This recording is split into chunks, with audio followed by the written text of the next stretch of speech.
Une carte Google Play de 50 € est cachée dans la vidéo, sois le premier à la retrouver. Je crois qu'il est temps d'arrêter les intros pourris. Salut à toutes et à tous, c'est Léo Motorbike, j'espère que vous allez bien. Ça doit faire littéralement 1 an et demi, voire 2 ans que j'attends. 2 ans, c'est long. Mais elle est là.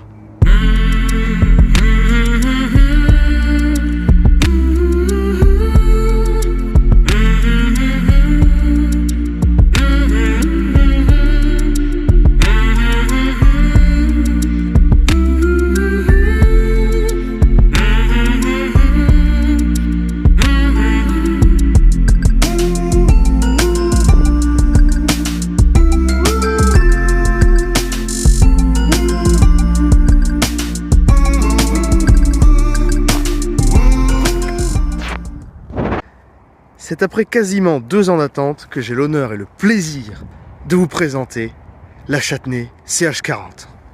La Châtenay CH40, c'est la nouvelle, entre guillemets, puisqu'elle a déjà quelques années, mais c'est la dernière Châtenay qui a été mise sur le marché. Elle est sortie fin 2017, il me semble. C'est une voiture que je trouve plutôt sympathique. Sympathique surtout dans son dessin. La voiture qui a été faite ici a vraiment été dessinée par quelqu'un qui s'y connaissait. Mais on n'est pas dessiné comme chez Exam. Là, vraiment, le mec a vraiment mis son crayon, il a dû le péter dans tous les sens. Je ne sais pas ce qu'il a fait, mais en tout cas, il a fait quelque chose de sympathique. On va commencer comme d'habitude par notre petit tour et l'esthétique. Premièrement, on peut constater que la voiture est composée d'un bicolore, on peut dire, noir en haut et rouge en bas, ce qui donne un petit côté actuel comme d'habitude. Comme d'habitude, le petit logo Châtenay plutôt intégré de manière plutôt jolie. On a la ligne, alors ça en design ça s'appelle la ligne Y, il me semble, si c'est pas ça je corrigerai. Normalement c'est une ligne qui sert pour dessiner la voiture, pour bien délimiter où est le milieu, pour bien s'apercevoir d'où sont les formes, etc.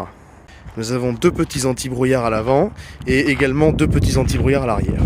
La voiture est montée avec des petites jantes et des pneus en 16 pouces. Les pneus sont des tailles basses, ce qui donne vraiment encore plus un côté grosse jambe, je trouve.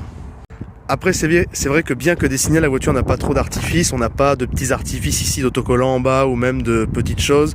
On n'a pas de diffuseur à l'arrière. Mais par contre, on a quelque chose d'assez intéressant. Nous avons 2 vraies sorties d'échappement pour changer.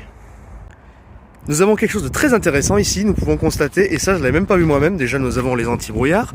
Les anti-brouillards sont je crois que c'est des ampoules H7. De toute façon, pour une vidéo très explicative sur la mécanique et sur les caractéristiques techniques, je vous mets dans la description la vidéo de Lorking, qui est de mon point de vue très intéressante. Bon, j'imagine que vous l'avez déjà vu pour beaucoup d'entre vous, mais voilà, c'est toujours intéressant de voir son point de vue de quelqu'un qui s'y connaît, je pense. Chose très intéressante, nous pouvons constater que les feux de jour sont tout simplement à LED, ainsi que les clignotants, ce qui est quand même plutôt pas mal. Et je précise aussi que la voiture est comme ça d'origine, c'est pas une option. Truc rigolo, vous avez directement le gicleur dans l'essuie-glace. Bon, je sais que ça se fait beaucoup en ce moment, mais voilà, c'est rigolo.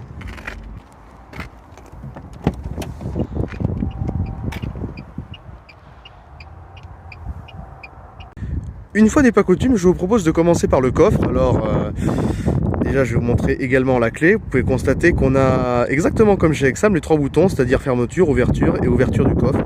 C'est très intéressant. Et alors, si ça marche,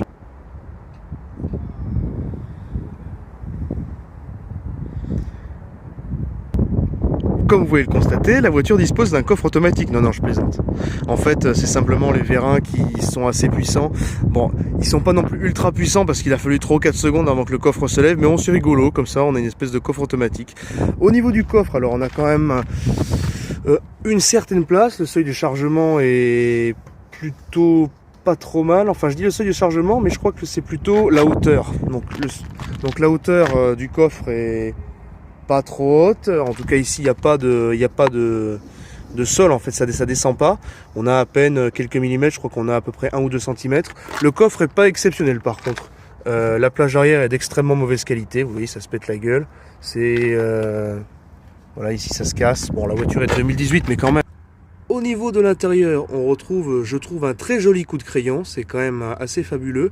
On a la petite note qui est en fait de chez Châtenay depuis quelques années, notamment depuis les Châtenay baroudeurs. On a cette petite note qui vient en fait donner, c'est comme ça que j'appelle ça, une petite note, qui vient donner un esprit propre à la voiture. On a le volant qui a vraiment été dessiné, ça se voit que ça a été dessiné, j'imagine très bien sur la planche à dessin. pour modéliser ça en 3D, je vous raconte pas la galère. La boutonnerie est de plutôt bonne qualité, ça va, je m'attendais à ce que ce soit exactement les mêmes boutons que chez Ligier, mais ils sont plus agréables à la manipulation. Les boutons de la vitre sont plutôt agréables à manipuler, ils sont plutôt bien placés, par contre ils sont placés, on va dire, n'importe comment d'un point de vue esthétique. On voit qu'il y en a un qui est tordu. Je pensais que c'était juste moi qui voyais mal sur les photos, mais non, la voiture est bien comme ça. J'en profite pour vous montrer le pédalier. Alors le pédalier est pas ultra joli, mais bon, ça va. Et vous avez ici un espace qui sert de repose-pied, c'est d'ailleurs assez confortable. Pour ce qui est de la position de conduite, comme dirait Lord Puma, moi je fais 1m90, ce qui est pas loin d'être la vérité, voilà comment je suis. Bon, après, je peux pas vraiment reprocher à la voiture parce que je suis quelqu'un quand même qui fait 1m90, comme je viens de vous le dire, donc c'est un peu difficile de me caser. Bon, c'est vrai qu'au niveau des jambes, c'est un peu désagréable, alors, exactement comme sur une Exam ou comme sur une Ligier. Hein. Je crois que si, la Ligier a quand même un peu plus de place, les JS50 notamment, mais voilà. Assez intéressante, le coude vient naturellement se poser sur la portière comme ça et on peut tenir le volant à une main, ce qui est quand même assez confortable, notamment lors des longs trajets. Je pense que beaucoup de personnes conduisant les VSP sont là pour faire aussi des longs trajets, notamment à la campagne, donc c'est plutôt agréable. Les rétroviseurs, quant à eux, sont très bien placés. Je vois parfaitement ce qui se passe. Par contre, il y a quelque chose d'un peu curieux, c'est que sur le miroir du côté du chauffeur, il y a une espèce de grossissement. Là, on a vraiment... Alors, je sais pas si c'est d'origine, mais en tout cas, c'est intéressant à voir. Par contre, le rétroviseur intérieur, voilà, c'est... Ça, c'est très mauvais, là. Ça commence à se décoller ici. Ça, c'est très mal fait, par contre. En ce qui concerne le compteur, c'est plutôt sympathique.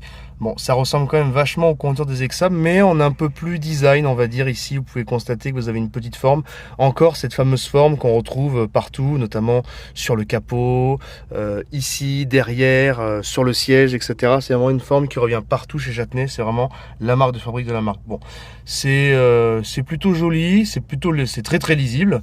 Il n'y a pas grand chose sur l'ordinateur de bord. Bon, on retrouve quasiment la même chose que chez Exam, que sur les anciennes Exam, pardon, même en un peu moins complet parce qu'il me semble qu'on n'a pas la vitesse instantanée. Voilà, pour ce qui est des options du compteur, vous avez deux boutons. Ce bouton-ci sert à régler la luminosité en fait. Alors ça ne voit pas très bien à la caméra, mais elle la change bien. Voilà, là on le voit un peu. Puis ici vous avez réglage trip total et trip partiel en fait. Et kilométrage total pardon du véhicule. Par contre, ça c'est rigolo pour tirer son montant et dès qu'on ouvre, ça descend. Au niveau du moteur, on retrouve le Lombardini 480 HD. Alors ne vous méprenez pas sur le nom, il s'agit tout simplement du Lombardini 492 DCI.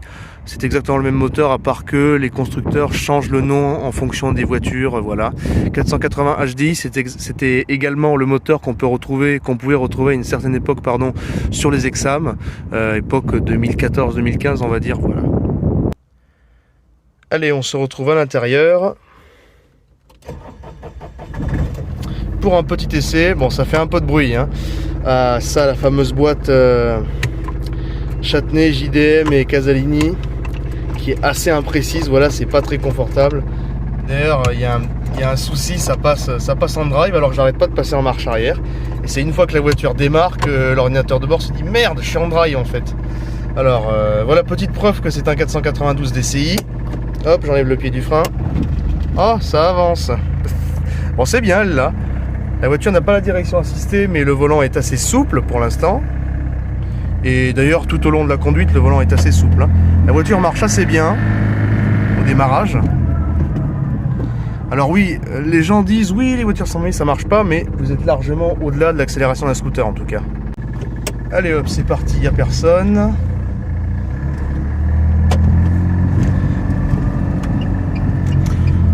Voilà, bon, le volant est assez souple pour le moment et comme je vous ai dit tout au long de la conduite, je vais le répéter 15 fois, vous allez voir. Alors bon, c'est rigolo, ça part tout seul. Alors, la voiture avance plutôt bien, même assez bien.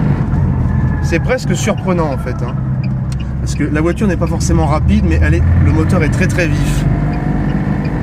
Vous voyez, ça peut très bien reprendre. En ville, ça suffit largement. Après à la campagne, est-ce qu'on ne sera pas limité? Je pense pas trop, jusqu'à 60 km/h en tout cas.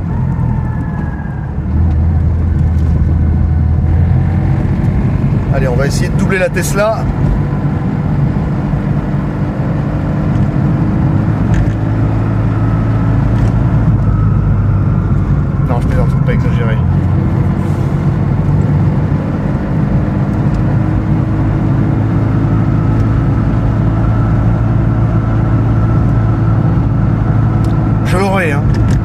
réussir à le doubler. Bon voilà. Bon ben ça marche plutôt bien. Bon c'est vrai que voilà, là la direction elle est un peu... Alors ça va, c'est pas trop imprécis, par contre c'est un peu mou quoi. Puis la voiture a un peu tendance à prendre du roulis. Après, comme la majorité des sans permis, vous prenez une JS60, c'est du pareil au même. Niveau vitesse max, on arrive à 60 km/h, la voiture est bridée ensuite. Hop là. Bon, c'est vrai qu'elle a un peu tendance à sautiller, parce que les suspensions sont un peu molles, malgré les grandes jantes. Voilà. Alors oui, je sais, c'est interdit, mais je peux pas faire autrement. Bon, ben voilà, c'est plutôt pas mal. Bon, c'est vrai qu'au niveau suspension, c'est un peu mou, parce que je m'attendais vraiment à quelque chose de dur. Par contre, la direction, voilà, il n'y a pas de direction assistée, par contre, elle est vraiment très douce. Hein. Peut-être pas autant, non, pas autant que je pense que la direction assistée, qu'il y a sur les JS50 notamment, mais ça reste quand même ultra doux. Hein. Il n'y a que par contre à haute vitesse où c'est un peu... voilà. Et voilà. Allez, il est donc temps de faire une petite conclusion. Ah bah c'est une voiture qui, ma foi, sur ce test m'a quand même bien plu. Et on a une voiture qui est quand même assez jolie, qui a vraiment été faite, j'ai l'impression, dans un esprit de faire un produit qui est quand même concret. Alors c'est vrai qu'on a quand même quelques petits défauts, notamment, j'ai oublié de vous montrer, mais les vitres qui ne s'abaissent plus dès que le coffre est ouvert. Ça c'est un piège à con, c'est très con même. Mais bon, ça va, niveau esthétique, c'est assez joli. Les rétroviseurs sont très bien placés, les jantes sont assez jolies, la voiture marche bien. Et par contre au niveau direction, c'est vrai que la direction est assez floue. De toute façon, Lord-King l'avait dit aussi, hein, la direction est un peu floue. Et je dirais même que les suspensions sont un peu molles. La voiture a tendance à prendre du roulis, je trouve. Et on n'est pas forcément en confiance pour attaquer. Vous allez dire, c'est pas fait pour ça, mais bon, c'est pas pour ça que certains peuvent pas attaquer avec. Mais sinon, ça va. Comme je vous disais, esthétiquement, je trouve ça assez joli. Et franchement, ça peut être une voiture que je peux vous recommander. Parce que niveau qualité, en tout cas qualité perçue, niveau équipement, niveau impression de conduite, on est quand même pas très loin d'une JS50, même qu'on a un peu plus de confort au niveau des pieds. Bon, c'est vrai, j'ai les jambes recroquevillées, mais au niveau des pieds, sur la position, voilà, c'était plutôt pas mal. Bon, ben en tout cas, c'est une agréable surprise. Ben, je suis content de l'avoir essayé, c'est quand même une jolie bagnole. Et puis j'espère que la vidéo vous aura plu, et moi je vous dis à une prochaine. Ciao ciao.